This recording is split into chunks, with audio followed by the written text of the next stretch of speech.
the fences and fears. You're welcome here. Yes, you're welcome here. Yes, you're welcome here.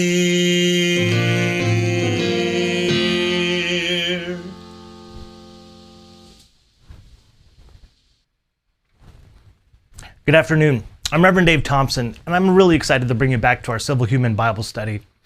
So I'm a civil human servant, and what that means is that I focus my service and my work on building human peace and common ground.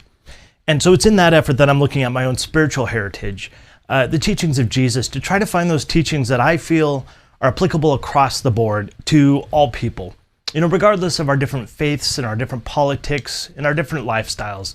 I truly believe that there are beautiful teachings that we as human beings can apply to our lives today. We are now at the tail end of the message and story of Jesus. We've been talking about the crucifixion, and it has been a difficult conversation to have because it's a story of torture and it's a story of yet bravery as well. Those are difficult conversations to have, but I really believe that today, right now, they are meaningful and very important messages to talk about. And today we're talking about the very last moments of Jesus as he was going through the process of crucifixion. He's going to say a couple things while on the cross, and then a couple of things are going to transpire while he's up there and when he passes away. And there's a lot in the culture that needs to really be unraveled so that we can understand what's being said here and what it meant to the readers and to the Jewish people at that time. Let's go ahead and jump into the passage. So it's Matthew chapter 27, verses 44 through 56. Actually, starting with verse 45. Now from the 6th hour until the 9th hour, there was darkness over all the land. And about the 9th hour, Jesus cried out with a loud voice, saying, Eli, Eli, lama sabachthani. That is, my God, why have you forsaken me? Some of those who stood there, when they heard that, said, the man is calling for Elijah. Immediately one of them ran and took a sponge, filled it with sour wine, and put it on a reed and gave it to him to drink. The rest said, let him alone. Let us see if Elijah will come to save him. Jesus, when he had cried out, again with a loud voice, yielded up his spirit. And behold, the veil of the temple was torn in two from top to bottom, and the earth quaked, and the rocks were split, and the graves were opened, and many bodies of the saints who had fallen asleep were raised. And coming out of the graves after his resurrection, they went into the holy city and appeared to many. Now when the centurions and those with him who were guarding Jesus saw the earthquake and the things that had happened, they said, truly this man was the Son of God. And many women who followed Jesus from Galilee, ministering to him, were there looking on from afar, among whom were Mary Magdalene, Mary the mother of James and Joseph, and Joses, and the mother of Zebedee's sons. So there's a lot that's actually happened in this particular verse that is steeped really in a culture that is very different than our own and represents a religious culture that's also very different than our own. And I want to walk through some of what that means and just walk through the passage one step by step to kind of explain what's going on so that we can really understand what's happening here. So to begin, Jesus is currently being crucified on the cross, which means that he's been nailed to a basically large piece of wood that's been raised up and placed on another piece of wood. And he's right now basically nailed to this cross through his arms or his wrists and his ankles or his feet. And he's been hanging there for quite some time. This is a process that Rome had actually really quite perfected and used a lot for individuals who were seen as insurrectors or individuals who were fighting against Rome. They wanted to make an example and to instill fear in the hearts of the people that they controlled. And so Jesus was on the cross, completely naked, nailed there and suffering substantially. And then we get this first message from Jesus, really the first thing that Matthew tells us that Jesus says from the cross. He calls out in a loud voice, Eli, Eli, lema sabachthani, which really is Jesus calling out and saying, God of mine, why have you forsaken me? I think it's interesting that in actually another account of this, it says that it was spoken in Aramaic, which is Jesus' original native tongue. So why is Jesus saying this? Is it important for the reader? Is it important for the Jewish people what he said? It is. It actually, there's a couple things that are going on here that are really important to recognize. The first is that this phrase was actually a quote from a psalm from the Old Testament. So it's a very pretty much common and well-known psalm, which is basically like a hymn or a song or a folk song essentially for them. And so Jesus is actually quoting from this. And while he's doing that, he's calling out and leaving us with his really very raw human emotion. I actually really appreciate this, that Matthew includes this statement from Jesus from the cross, because I think that it really gives, at least me, a perspective of somebody who feels truly abandoned. Keep in mind that Jesus had 12 followers who were with him through thick and thin. They were with him for about 3 years around that, and they lived with him, they worked with him, they traveled with him, they were around him all the time. They were like family. Not only that, but Jesus was also praised and adored by thousands of people who followed him around and who really basically saw him as an important person. But now Jesus has been completely abandoned. There's nobody there thanking him for what he's doing. There's nobody there who's pointing out that he's a good guy. There's nobody there who's uplifting him and helping him through this difficult and courageous task that he's doing. Even his disciples, even those students who were closest to him, have abandoned him and actually denied that they even knew him. Not only is the crucifixion an insanely difficult and excruciating process, but try to imagine what it must be like for an individual to go through that with nobody behind you, knowing that you're doing it for a cause that is important and that nobody else can do but you, and recognizing that there's nobody who's going to be able to walk with you through that process. I want to talk about that bravery and that kind of resolve and courage towards the end when we close out, because I think this is one of the most important messages for us today, here and now. So then we get the next statement from Jesus, which Matthew just says that he yells out with a loud voice and gives up or yields his spirit. In other words, this is when Jesus basically gives up his ghost. He passes away on the cross. And it says that at that point, the temple veil split in two from top to bottom. Now, what in the world does that have to do anything? Why in the world is it important for Matthew to even write this? In this culture, this act and this experience is symbolic to every Jewish person there, and especially to the religious leaders. This big veil that is being torn in two is actually in the temple of God. So this is the most holy place in the temple. This is like the reserved for only 1 or 2 priests to enter per year, and they have to go through all of these purities and all of these rituals to make sure they're clean. They actually have a rope tied around them as they walk in so that they can be pulled out in case they die in the presence of God. That's how important this area is to them.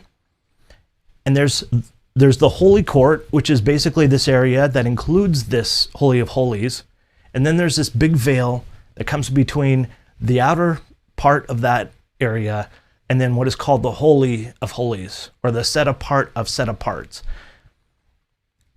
Now, when they acknowledge that this temple veil has been torn, it is a significant point that Matthew is making to the reader and to anybody who knew Jesus and understood what he was about. By tearing this veil in half, it essentially meant that Jesus was destroying the old system. That this idea that God was in a box and that God was reserved for a specific location, only accessible by the people who had wealth and money and power and were perfectly perfect in all of their purity and ritual, that concept that made people come to the temple to find God, that concept that made those who were normal, regular Joes and Janes out there who couldn't get to the temple because they were poor and didn't have the money to get there, that system which had been oppressing the poor and creating substantial suffering in the culture of that time, that system was being destroyed. And it says this from top to bottom is how it was torn. The reason why Matthew probably puts that in there is because he's trying to point out that it wasn't some guy that came into the temple and tore the curtain or the veil from the ground up, but instead it was torn from the top down, which essentially meant that God himself is the one who tore it and is making an example of this. And then it says that rocks were split and that there was an earthquake. And there was this, sounds like a lunar eclipse or eclipse of some sort. The area goes dark. I can only assume that these are actual events that are being recorded that really happened to them that they can't explain. I know there are a number of people who find these to be miraculous and to be maybe magical and doubt whether they happened or not. That's not really what I'm here to talk about today. What I want to talk about is the courage and the bravery that was expressed in that experience and in that effort by Jesus, in so much as his bravery caused a Roman centurion, a Roman basically officer, to look at him and to see everything that happened at that moment and to say that truly this man was, it says, they translated the Son of God, but really, most likely, because he was a Roman and believed there were many gods, he was saying, truly this guy was a son of God, or like a demigod, as they would call him in Rome. Somebody who was born from a god, and essentially means he was other than just human. I want to talk about what it means for us in our society to truly be brave. I think as an individual who myself grew up in Montana, the idea of bravery and strength and fortitude was one who, was a gentleman or who could hunt and fish and fight and protect and be dominant and be, I suppose popular, but to be able to be the aggressor and the most powerful and also to have the most stuff, that being brave meant exercising that kind of courage. And it's the same thing for women in maybe a different experience for them, in depending on where they came from and the cultures that they came from. I'm only speaking from my own experience in Montana and my own family and cultural background, and that's very limited, of course. But we all have these ideas and these understandings of courage that oftentimes reflect us being strong, or us dominating or having power over other people. And yeah, there is courage when we step up to face individuals who are attacking us in violence. But I want to talk about another courage that goes unnoticed many times.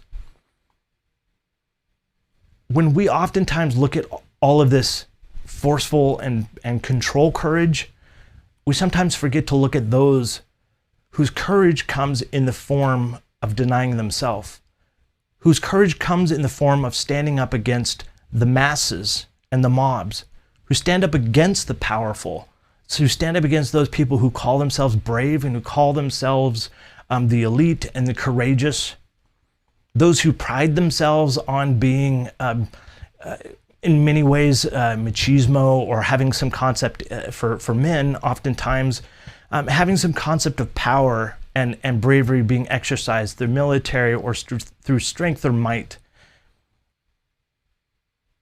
But I truly do think that bravery and courage are seen in their strongest form by those who are willing to stand up against everyone else, to stand up for what they know to be right. Jesus' example of this is somebody who knew that by standing for those who are suffering, by challenging the status quo and by challenging the temple and this elitism and this wealth and luxury and power, by challenging that, he knew, and he's told us throughout the whole story, that he knew it was going to end in death, that he was going to be a martyr, that it went in badly for him. And yet he never once denies it. We know that it was difficult for him.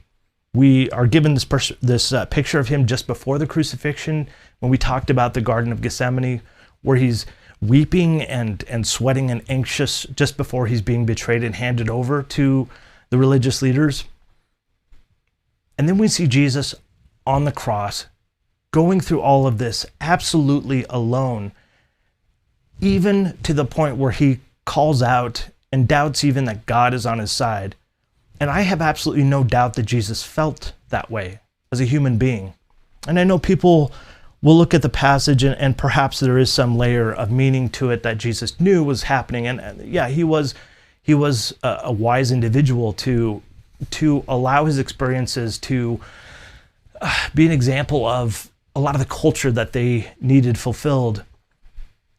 But this in particular, this example of Jesus is somebody who is willing to go to the furthest cost to be courageous and to get the job done, to stand up against the system, even to the point of death. In closing, I'd like to just maybe speak a little bit about my own work.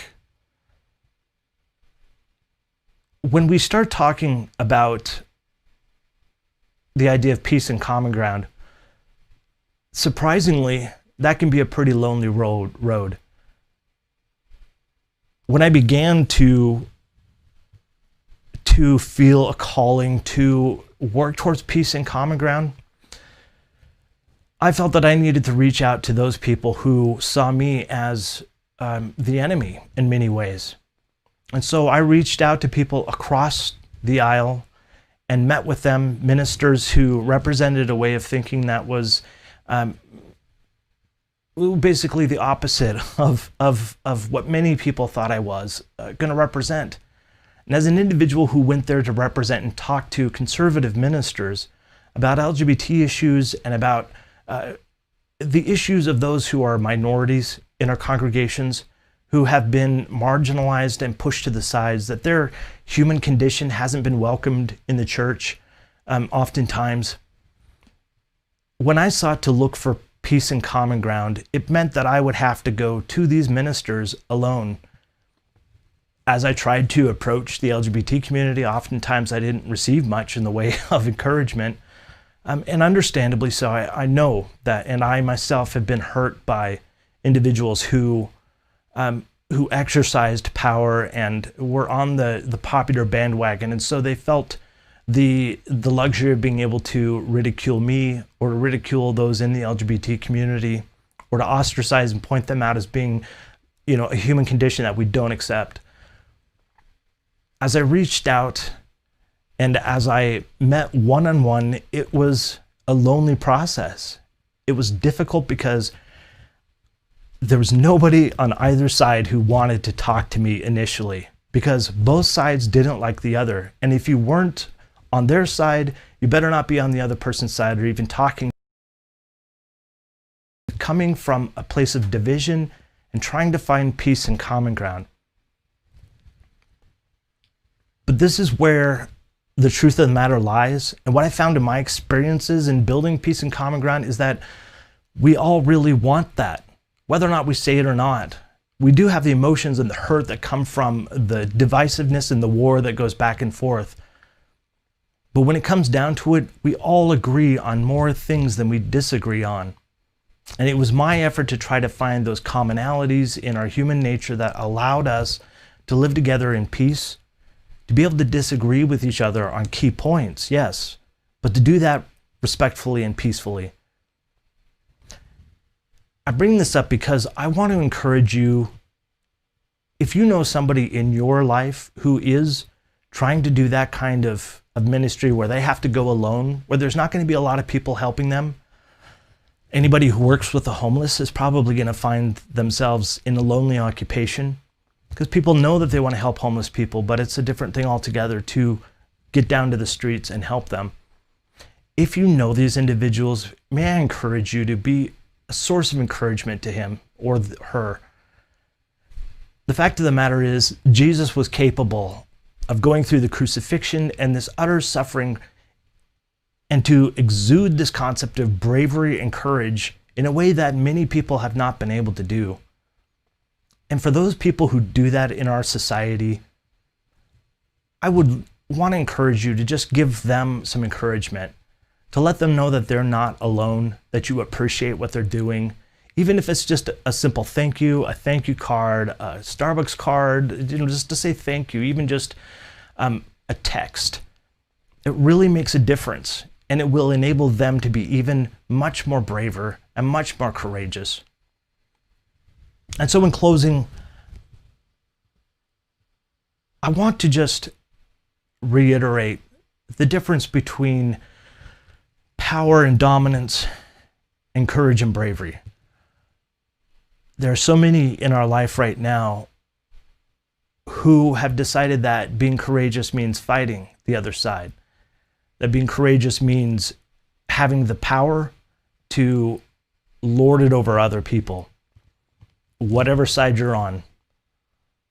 But the true courage and the true bravery comes from those individuals who step outside of that and who are able to see the long-term vision of a society that can operate in peace, of the help and for those who are suffering in our society needs to happen.